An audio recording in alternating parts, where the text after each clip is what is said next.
5.18 민주화운동 진상규명조사위원회가 4년간의 활동 결과를 담은 개별 보고서 13건을 공개했습니다. 분량만 4천여 쪽에 달한다고 하는데요. 하지만 핵심 규명 사안이었던 발포 책임자 그리고 안매장 문제, 이거는 결국은 밝혀내지 못해서 한계가 있었던 거 아니냐, 이런 지적도 따라붙고 있는데 5.18 민주화운동 진상규명조사위원회의 안종철 부위원장 연결해서 관련 이야기 좀 나눠보겠습니다. 나와 계시죠? 예, 안녕하세요. 네. 안종철입니다. 예. 지금 개별 보고서가 17건이 작성된 걸로 알고 있는데 13건만 공개하셨어요. 나머지 4건은 왜 공개를 안 한 걸까요? 예, 나머지 부분도 오늘 한 2건 정도, 3월 중순에 한 2건 정도를 공개할 예정인데요. 네. 특히 그 gem군 조사를 하면서 광주 여성들에 대한 성폭력 등등의 조사가 있었습니다. 그런데 이제 성폭력 가해자 피해자 이 부분들을 저희들이 공개했을 때 사생활 문제가 있고 또 정보공개 문제가 있기 때문에 네네. 이런 참고인 등의 그 개인별 비식별 처리 바로 이런 부분들의 절차가 좀 있어서 예. 지금 그 부분을 좀 아직 알겠습니다. 지금 진행을 못하고 있기 때문에 오늘 2개 하고 또 3월 중순경에 2건을 공개하면 17건 전체가 다 공개가 될 예정입니다. 아무튼, 예, 오늘 이 시간에 이제 건건이 좀 내용을 여쭤보기는 너무 한계가 좀 있는 것 같고요. 그냥 포괄적으로만 질문을 좀 드려야 될 것 같은데 지난 4년간의 조사에서 가장 큰 성과라면 어떤 걸 꼽을 수 있을까요? 뭐 상당히 좀 아쉬움이 좀 큽니다만은 저희들 계엄군을 직접 조사를 했다는 점에서는 상당히 큰 성과가 아닌가 생각이 듭니다. 네. 그동안 대개 이제 광주에서는 이제 피해자라든지 주로 행정문서 이런 부분들만 조사가 돼 있었는데 직접적으로 광주에 그때 당시 한 2만 명 정도의 계엄군들이 광주에 진주해 갖고 또 시민들을 진압을 했거든요. 네. 근데 그 중에서 저희들이 한 3천여 명을 조사를 했습니다. 어려움이 많았지만 바로 이런 것들을 좀 분석하면 상당히 좋은 의미 있는 결과가 나오지 않을까 그런 생각이 듭니다. 근데 결국은 좀 아쉬움이 있는 게 최초 발포 명령자 이걸 밝혀내는 데는 너무나 한계가 뚜렷했다고 봐야 될까요? 어떻게 잡혀갔습니까? 예. 사실 어떻게 보면은 그 5.18 이후에 5.18 진압 책임자라고 할 수 있는 전두환 노태우 이 두 분이 대통령을 하고 그분들이 무려 12년간이라는 정권을 잡고 있었지 않습니까? 네네. 그래서 이제 그분들이 정권을 잡고 있었기 때문에 자기들이 관련된 모든 기록들이 전부 다 망실된 그런 상황들이었습니다. 그래서 특히 우리가 그 1980년 5월 21일 오후 1시에 도청 앞에서 집단 발포가 있어가지고 우리가 30여 명이 바로 그 현장에서 직사를 했지 않습니까? 그런데 그 군대 문서를 저희들이 아무리 뒤져봐도 뭐 상황일지 뭐 작전일지 아무리 뒤져봐도 그 발포가 있었다는 그 단 한 줄도 없었다는 그런 측면입니다. 그런 것을 볼 때 자기들이 그 흠결을 숨기기 위해서 모든 것들을 없앴다는 그런 부분들을 저희들이 알아냈고 또 바로 그렇게 삭제를 했다는 그런 증언까지 저희들이 확보를 했습니다. 그러면 지금 그 부위원장님의 말씀을 종합을 하면 발포 명령자가 누구였는지 나중에라도 밝혀질 여지는 거의 없고 이건 역사의 미궁 속으로 사라질 수밖에 없다. 이런 결론에 도달하는 거 아닐까요? 그러니까 직접적으로 문서로는 저희들이 찾을 수가 없었고 그때 당시를 증언하는 이 계엄군들의 증언을 저희들이 많이 확보를 해놓고 있습니다. 그런데 이제 지금까지 우리가 보면은 되게 그 상황들을 증언하는 그 증언으로 충분히 정황 증거로도 우리가 그 부분이 판단할 수 있다고 보는데 특히 형사법을 전공하는 또 형사법을 중요시하는 일부 위원들께서 그 직접적인 증거가 없는 상황에서 어떻게 특정을 할 수 있겠느냐 하는 그런 논쟁들이 좀 있었습니다. 위원회 내부에서 그래서 결국은 논쟁하다가 마지막으로 표결 처리했는데 표결로 해서 결국은 거의 불능 처리가 된 그런 아쉬움이 좀 있었다는 부분을 말씀을 좀 드리고 싶습니다. 불능 처리가 됐다 표결로도. 예. 이건 어떻게 봐야 될까? 그 안매장 의혹이 있었잖아요. 지금 행방 불명자. 그래서 안매장 됐을 어떤 그 가능성이 높은 사람은 그러니까 대략 한 몇 명 정도였어요? 그때 당시 지금 그 신고된 것들은 그 행불 같은 경우는 242명이 행불이 됐다고 신고가 됐습니다.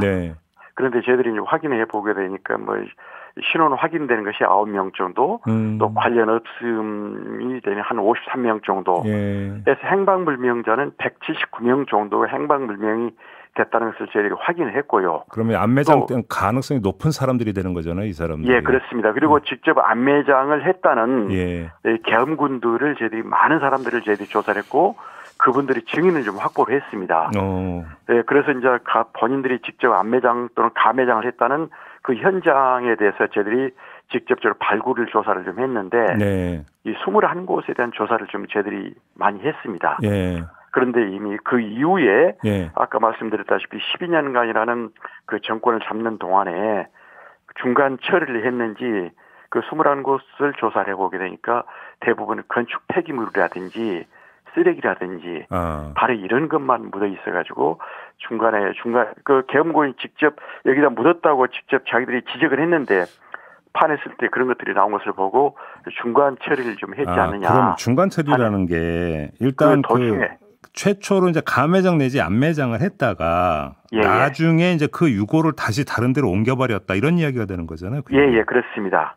그래서 이제 보안사라든지 뭐 정보 관련 부대에서 뒤에 다시 또 내려왔다는 그런 저희들이 증언도 좀 있고 그런 것까지 확인한 그런 상황이었습니다. 그러면 그 100몇십 명, 170명 정도는 지금 영영. 또 그러면 어떻게 된 건지를 규명하기가 힘들어졌다는 얘기로 연결이 되는 거고요. 예, 그렇습니다. 참, 아쉽네요. 많이 아쉬운데. 그러니까 뭐 1980년에 그런 상황에서 그런 부분이 발생이 됐다는 그런 측면에서 상당히 불행한 일이라고 볼 수 있겠습니다. 앞으로 어떤 절차가 남게 된 겁니까? 지금 현재 저희들이 17개의 개별 조사 보고서를 저희들이 발표를 했는데요.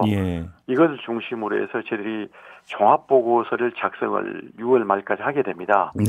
그래서 종합보고서 내에는 우리가 국가에 권고를 할 수 있는 권고사항들까지 포함해서 대통령과 국회에 보고하고 6월 25일 저희들이 해산을 하게 돼 있습니다. 그러면 그 종합보고서가 최초로 어떤 국가 기록이 되는 그래서 그렇습니다. 국가가 인정한 진실이 되는 순간이 되는 거죠. 그러니까 그게. 그렇습니다. 특히 그 1988년에 국회에서 국회 청문회도 있었지 않습니까? 그랬었죠. 그래서 뭐 국민들의 안방에까지 저희들이 알 수 있는 청문회에서 많은 기여를 했는데 마지막에 3당 합당이라는 그 역사적 불행으로 인해서 그때 당시 보고서를 나름대로 채택하지 못하고 끝나버리는 그런 상황이 있었습니다.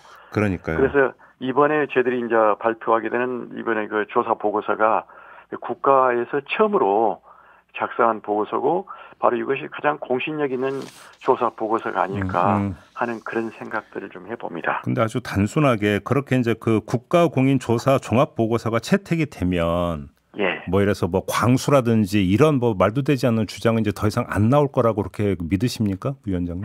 그러니까 저희들도 특히 그 5.18 직후에도 간첩이 직접 내려와서 5.18을 조성했다는 그런 것을 발표한 그 간첩 사건이 있었습니다. 그런데 직접 저희들이 그때 당시 조사 보고서를 뒤져보게 되니까 그때 뭐 조작됐다는 것을 저희들이 밝혀냈고요. 또 2000년대에 들어와서 여러분들 잘 알고 있다시피 뭐 동아방송이라든지 TV조선 바로 이런 등등에서 북한 특수군이 내려와서 분탕질을 했다 하는 등등의 발표가 있었지 않습니까? 그런데 직접적인 당사자들을 저희들이 조사를 해보게 되니까 그런 부분들은 전혀 낭설이었고 조작이었다는 그런 부분들을 밝혀냈습니다. 그런데 이제 바로 이런 부분들을 저희들이 밝혀냈고 그동안에 이제 국방부에서도 이제 그런 사실이 없다 그런 이야기를 많이 했었지만 태극기부대 등 일부에서는 바로 그런 부분들을 믿어서 계속적으로 지금까지 이제 그런 주장들을 해오고 있는데 저희들이 이제 그런 부분들을 밝혀냈고 또 이제 국가에서 그런 부분들을 인정을 하고 있기 때문에 더 이상 이제 그러한 그 왜곡된 보도라든지 잘못된 유추 이런 부분들이 더 이상 있어서는 되지 않느냐 하는 그런 생각들을 해봅니다. 마지막으로 짧게 이제 정치권에서 5.18 정신 헌법 전문 수록 이야기는 나왔다 들어갔다 이렇게 됐잖아요. 근데 만약에 이제 종합보고서 국가공인 종합보고서가 채택이 되면 이게 그러니까 5.18 정신을 헌법 전문에 수록하는 하나의 그러니까 중요한 전환점이 될 수 있는 거 아닙니까? 예, 저희들도 그러니까 그 권고사항에다가 국가에 대한 권고사항에다가 네. 바로 헌법 전문에 네. 서로 하도록 그렇게 하는 부분들을 권고로 그게 들어갑니까? 예, 네. 명시를 하려고 좀 준비를 하고 있습니다. 그리고 이미 광주에 있는 5.18 단체라든지 네. 민주단체에서도 그런 부분들을 강력하게 요구하고 있기 때문에 예. 저희들이 이제 그런 부분을 권고를 하려고 하는데 예. 현재도 뭐 이 국회에서 또는 대통령실에서 조그만 노력을 하면 네네. 충분히 될 수가 있을 것으로 생각이 되는데 알겠습니다. 또 현직 대통령님께서도 또 알겠습니다. 여야 그 대표들께서 그런 부분들을 지금 약속을 하고 계시지 않습니까? 그렇죠. 실천만 하면 되는 거죠. 예, 알겠습니다. 실행만 하면 되는데 알겠습니다. 그런 부분들이 좀 아쉽다고 생각이 됩니다. 네, 오늘 말씀 여기까지 들어야 될 것 같네요. 고맙습니다. 예, 감사합니다. 네, 5.18 민주화운동 진상규명조사위원회 안종철 부위원장과 함께했습니다.